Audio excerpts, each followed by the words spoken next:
A dimly lit room. The soft scent of blood is diluted into its air. A 19-year-old boy with a dusky complexion, an athletic physique, and deep black hair covering his almond-shaped eyes was sitting on a reclining chair. His sharp canines glinted under the pale moonlight streaming through the window. The double bed beside him was drenched in crimson, the lifeless bodies of a boy and a girl resting motionless, their once vibrant existence reduced to nothing but blood-stained memories. He smiled, not a wicked grin, but a strange, passionate one that spoke of an emotion far deeper than mere satisfaction. His fingers traced the edge of the blood-soaked knife, which lay beside a delicate red rose. The spatters of blood had formed eerie patterns on the wooden table, like a notional art of love and pain. He is looking at his reflection in the mirror, his eyes glowing with a dangerous mixture of satisfaction and sorrow. He spoke to himself, his voice calm yet filled with the weight of a storm inside him. "Why did I do it?" He chuckled, tilting his head slightly. Or perhaps, why did they make me do it? And then, in a single instant, his smile wavered, his face became drenched in grief, his fingers clenched around the knife's handle before he let it go. The blade clangs over the table. He leaned, putting his elbows on his knees and closed his eyes. The story of his past came rushing back like a movie. The beginning of madness. It all started on his first day of college, a new city, a place far from home. He was always different, not in the way people feared, but in a way that makes him feel disconnected. He was kind, genuinely caring, and had a fondness for animals. Despite his unique nature, he had always been protective of the people who were around him, even if they never realized it. He wasn't just a regular student. He found solace in novels, in writing stories and poetry, in capturing moments through his camera lens. He loved coding, enjoyed photography, and obsessed over personal growth. But academics? That never interested him much. And then she came into his life. At first, it was just friendship. She was different from others. Her presence felt comfortable. He would watch her, not in a creepy way, but with silent admiration. And for a while, everything seemed fine. But something was always off. She never really gave him a clear signal. She would laugh at his jokes, share conversations deep into the night, but the moment he got too close, she would pull away. It confused him. And then one day, everything changed. She started ignoring him. No more late-night talks, no more stolen glances, no more warmth. And worse, she had found new company, new boys. He saw her laughing with them, the way she used to laugh with him, talking to them in ways that once felt special between them. A sharp pain settled in his chest, something unfamiliar, jealousy, anger, confusion, but he couldn't say anything. After all, they were never anything. Nothing was ever clear between them. But inside, something had begun to break. Days passed. He tried to ignore her. He really did. But every time he saw her, something inside him softened. Despite everything, he couldn't help but care. That was who he was, someone who looked after the people around him, no matter how much they hurt him. He convinced himself that if he just kept showing her how much he cared, she would finally understand, that she would see his heart, see the love buried beneath his silence. But she didn't. She kept avoiding him, kept laughing with that new boy, kept touching him in ways that burned like acid on his soul. A casual hand on the shoulder, fingers brushing against his wrist, her leaning in too close, whispering things she once only whispered to him. And suddenly it wasn't just pain anymore, it was rage, a slow, smoldering fire that had been lying dormant inside him for years. The awakening of a darker self. For more than a year, he had been drowning himself in weed and liquor. not because he was addicted, but because it kept the other side of him locked away. The side he never let the world see. The one that was brutal. A person filled with rage, cruelty, ego, dominance. A version of himself that was ultra-possessive, territorial, something dark and twisted that had always lurked beneath his skin. And now that side was slipping through the cracks. The liquor stopped working. The weed wasn't enough anymore. The emotions were too strong, too raw. And for the first time, he stopped fighting them. He let the anger consume him. One evening, he saw them again. She and that boy sitting close, laughing, her hand resting on his thigh. Her lips brushed against his ear as she whispered something. That was it. His fingers curled into a fist. The world around him faded. All he could see was them. A voice inside his head whispered, "She was mine. She led me on. And now, she will understand." A cruel smile stretched across his lips as a plan started forming in his mind. That night, under the dim glow of his room, he picked up his knife. Ran his fingers over the blade. His canines gleamed as he whispered to himself, "Let's give her a perfect Valentine."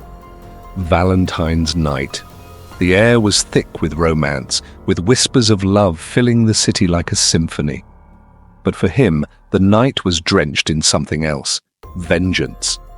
He had spent days planning this moment, carefully manipulating the pieces like a master chess player. Through mutual friends, he found out where she would be. Hotel Lux Paradise. A place designed for love, for intimacy. A bitter chuckle escaped his lips. "Fitting," he murmured to himself as he adjusted his suit. He stood in front of the mirror, dressed to perfection, black suit, high-heeled boots, and a single red rose tucked into his coat pocket. The irony made his smile widen. Red, the color of love, the color of blood. As he stepped out, some of his friends stopped him. They were confused. This wasn't like him. "Where are you going all dressed up?" one of them asked. "Drinking, just a random bar," he replied, his tone eerily calm.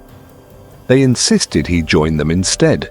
They knew him well, knew that when he drank until the world spun, until his demons were drowned in intoxication. But that night, he wasn't looking for an escape. He was looking for closure. His tone shifted, sharp, cutting. "Don't follow me," he warned, his voice colder than ever. Something in his eyes made them hesitate. They watched him leave, but didn't dare stop him. The path to destruction. His first stop was a bar. A moderate amount of whiskey burned down his throat, just enough to loosen his mind but not cloud it.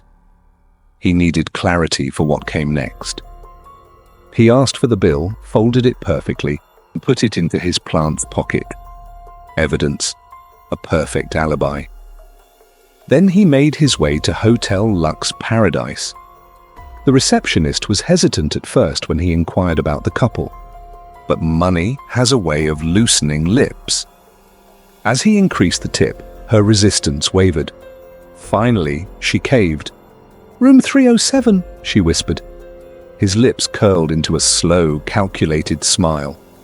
"Thank you," he said, slipping another bill into her palm. Just as he turned away, he paused and glanced at her. "Oh, by the way," he added smoothly, "I was actually asking about someone else. But no worries. You can keep the tip." She blinked in confusion, but by the time she processed his words, he was already walking away, his boots clicking against the polished floor. His fingers brushed against the rose in his coat pocket, his canines peeking out as he smiled. A perfect Valentine's gift is waiting. The night unfolded exactly as planned. He moved through the shadows like a ghost, reaching the back of the hotel where the security cameras were dead zones. It was pure luck that he had noticed it on the receptionist's monitor. Scaling the pipeline was effortless for him, his athletic body making it look like second nature. Through the small bathroom vent, he slipped inside, silent as the night itself. Once in the room, he fixed his suit, adjusted his high-heeled boots, and slid on his black gloves. He wasn't just about to kill, he was about to make a statement, and so he waited. The moment of truth, the door creaked open, laughter, whispered words of affection, the scent of cheap hotel perfume mixed with the sweet aroma of betrayal. They entered, oblivious to the storm waiting for them. As they made their way to the bed, he stepped out of the bathroom. His presence was like a sudden eclipse, unexpected and chilling. He looked damn good at that moment, a figure of twisted elegance. The new boy barely had time to react, a single, fluid motion. His razor-sharp knife sliced clean through the boy's throat. Blood splattered in an arc, painting the white walls red. The body collapsed with a gurgled gasp, the spark of life extinguished before it could even process fear. The girl stood frozen, eyes wide with horror. This wasn't the man she knew, or maybe it was. Maybe she had just never seen this side of him. Before she could scream, his gloved hand covered her mouth, but his touch was gentle, almost tender, as if he still cherished her despite everything. Leaning in, he placed a soft kiss on her cheek. His breath was warm against her ear as he whispered the last words she would ever hear. "I love you." The blade plunged into her chest, piercing her heart with precision. Her body trembled, then went still. The perfect alibi. He sat on the reclining chair, taking in the scene. The bodies, the blood, the strange, artistic splashes on the table. And he smiled. He had done what needed to be done. Before leaving the spot, he managed to lock the door from the inside through his gloves, so no fingerprints, then slipped down through the vent, retracing his steps until he was on the ground again. After coming on the main road, he walked to his favorite bar, got a full bottle of old monk rum, and downed it in one go, burning gulp. Drunken and dazed, he got into a park and passed out onto a bench, making the night swallow him whole. Next morning, he woke up at 10 a.m., his phone buzzing relentlessly. Over 50 missed calls, his family, his friends. He answered. His family asked where he was. "I got drunk last night, passed out." His friends told him the shocking news: she was found dead in a hotel room. The police had already closed the case. Their conclusion? A passionate couple's quarrel that turned deadly, murder-suicide. He smirked. Perfect. By the time he returned to the hostel, his clothes were dirty, reeking of alcohol, just as planned. The police questioned him and he played his part flawlessly. "I drank too much and blacked out in the park." His friends bought the act. By the next day, he was back to being the same old guy, kind, caring, soft-spoken. The perfect mask was in place again. Who was the villain? Now the question remains, who was truly the villain? The boy who loved too deeply, who hid his darkness for so long, only for it to be unleashed by betrayal? Or the girl who led him on, played with his emotions and discarded him for another? Was he born this way? Or was he made into this monster? Maybe the real villain was love itself, the kind that poisons, the kind that consumes, the kind that turns a man into something unrecognizable. It was a common murmur among Blackridge High's female students. It was considered a curse by some. Others referred to it as the universe's terrible joke. However, everyone was aware that something changed in this town when your first period arrived. The fate of Mia Carter was never discussed, or Jenny Lee. They simply departed, vanished. Their parents refused to respond to inquiries. When their names were called, the teachers just cast a downward glance. Elise Winters had more than just the typical anxiety and uneasiness. When she woke up on her 14th birthday, to discover bloodstains on her bed linens. She sensed being observed. The worst day was the first one. Sharper than she had anticipated, the pain came in rolling waves. She felt as though something living was crawling beneath her skin when she staggered into the school restroom. She wasn't by herself. Two other girls from her school, Savannah and Jess, were standing by the sinks, trembling and pallid. They met her gaze. They were also aware. "Yours as well?" Jess muttered. Elise gripped the sink and nodded. The fluorescent lights buzzed like a warning, and the room felt too silent. They all jumped when she opened her mouth to speak, and then heard a loud bang. A girl emerged when the stall door burst open. Her eyes were wide, her arms were covered with long red scratches, and she was drenched in sweat. Violet Monroe was the one. "Run!" she exclaimed, "before it finds you!" Then she had a convulsion, her body contorting in front of them. As though attempting to tear something from her head, her fingers pressed into her scalp. Not nearly human, she let out a deep, guttural sound. Then, pop. She was gone, her body sagged and her eyes rolled back. Still alive, simply put, empty. There was no life behind her eyes, but she was still breathing in jerky gasps. Just an empty, wide-open emptiness. The girls let out a scream. "It wants us!" Elise had trouble sleeping that night. She could always see Violet's blank stare when she closed her eyes. Her fear was not unique. Her phone was inundated with texts from Savannah and Jess. "WTF was that?" asked Jess. "Did anyone tell the teachers?" asked Savannah. "No way," said Jess. "They already know." "They are indifferent. What do we do?" asked Elise. Savannah: "I believe we're probably next." They all woke up simultaneously at precisely 3:33 a.m. Not from a noise, not from a bad dream, but due to an emotion, a presence. There was something in the room with them. Elise's breath caught as she turned. The door to her bedroom was ajar. There was a long, moving shadow on the floor. This was not your typical discomfort, though, as her stomach tightened and the pangs twisted deeper. She grabbed her phone. She texted the others, her hands shaking. "Something's here," Elise said. Savannah: "I agree. It is located in the corridor." "I think I saw eyes," said Jess. Before Elise could finish reading those words, the whispers began. A group of voices, old, known. "It's time." She gripped her stomach, sensing a moist, warm sensation. She noticed dark red when she raised her fingers. Blood. Not hers, though. From the ceiling, it dripped.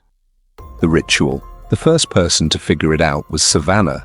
There was no curse on the town. The girls were. Something hungry and ancient grabbed hold of them as soon as they had their first period. It twisted them into something else while feeding on them. It was more than just menstruation cramps. It was the change. They would become like Violet if they didn't stop it. Emptied out. The following evening, Jess paced Elise's bedroom and muttered, "There must be a way to break it." Desperate to keep whatever was out there at bay, the three girls had shut themselves in. In her hand was an old book that Savannah had taken from the library. Her words: "There's a ritual, a method to break the cycle. However, we must complete it before the full moon tonight." Elise felt a knot in her stomach. "And if we don't?" Savannah remained silent. She was not required to. Blood for blood midnight. The book was open between them as they gathered in the woods behind Blackridge High. The words were written in a language that didn't feel natural to their tongues, and the pages had a decaying stench. Elise shuddered. Now the cramps were intolerable. Something was stirring inside of her, scratching, weeping. The air became heavy, as though the forest itself was observing. The trees surrounding them leaned inward. "Now," muttered Savannah. Each of them cut their palms, causing the blood to fall onto the ground. The earth shuddered.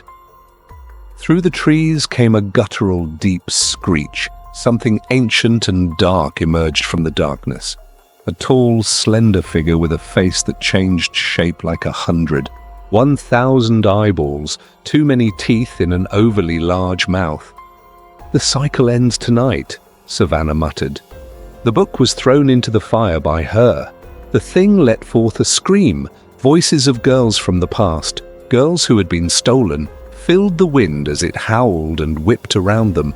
The fire flared hotter and higher, piercing the darkness as the presence swung out and clawed at them. Elise's agony subsided. The crawling that was inside her disappeared.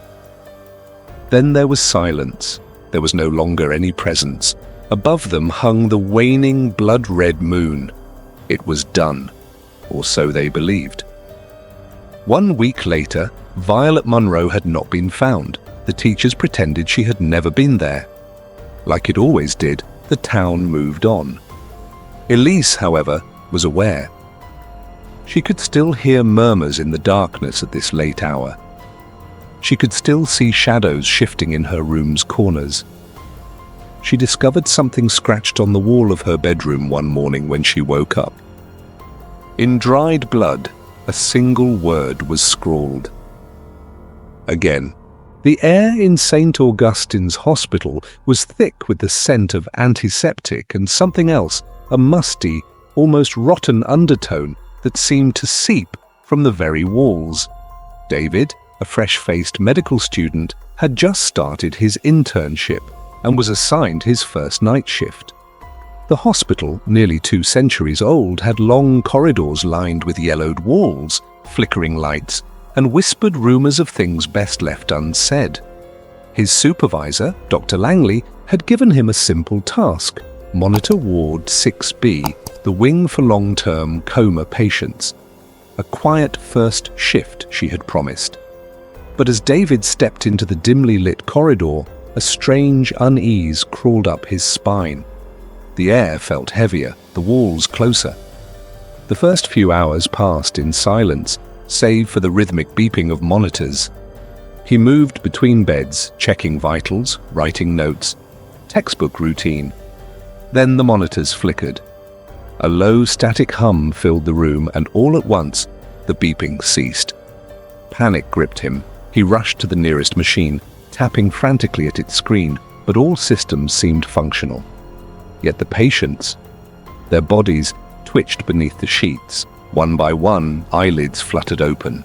A collective breath, slow, raspy, filled the room as the coma patients, who hadn't moved in years, stirred. Their hollow, sunken eyes locked onto David. "Doctor, help!" A whisper, barely audible, snaked from cracked lips. It came from a patient who had been unresponsive for over a decade. David stepped back, heart hammering. You shouldn't be awake." The lights above buzzed and dim, casting unnatural shadows across the walls. The patients began to murmur, voices overlapping in a chorus of pain and pleading. Not dead. Not alive. Trapped. David turned, his breath hitching as a figure appeared at the far end of the ward. A nurse, her uniform outdated, her face gaunt and waxy, stood motionless. Her head tilted unnaturally as she lifted a hand, one finger curling inward, beckoning him closer. The patients began thrashing now, their whispers rising to agonized wails. The machines blared back to life, the screens displaying nonsense symbols, except for one, Room 6, B13. David forced himself to move, feet dragging as he approached the designated room. The door creaked open. Inside, the bed was empty. The sheets, however, were indented, as if someone had just been lying there. A chill crawled down his spine as he spotted the old, yellowed clipboard at the foot of the bed. Patient name, Eleanor Marsh. Status, deceased. Date of death, October 24th, 1987. A sound behind him, a gasp, a rattling inhale. He turned just in time to see Eleanor, her desiccated face inches from his own, her sunken eyes wide with something that wasn't quite human. The lights exploded into darkness. The last thing David heard before losing consciousness was her voice. A whisper seared into his mind. "You shouldn't have come." When he awoke, it was morning. The ward was normal. The monitors beeped steadily. The patients lay still, unmoving. David knew what he had seen. Dr. Langley found him sitting against the wall, trembling. She sighed, placing a hand on his shoulder. "You saw her, didn't you?" David's breath hitched. "Eleanor?" Dr. Langley nodded, eyes dark with something he couldn't name.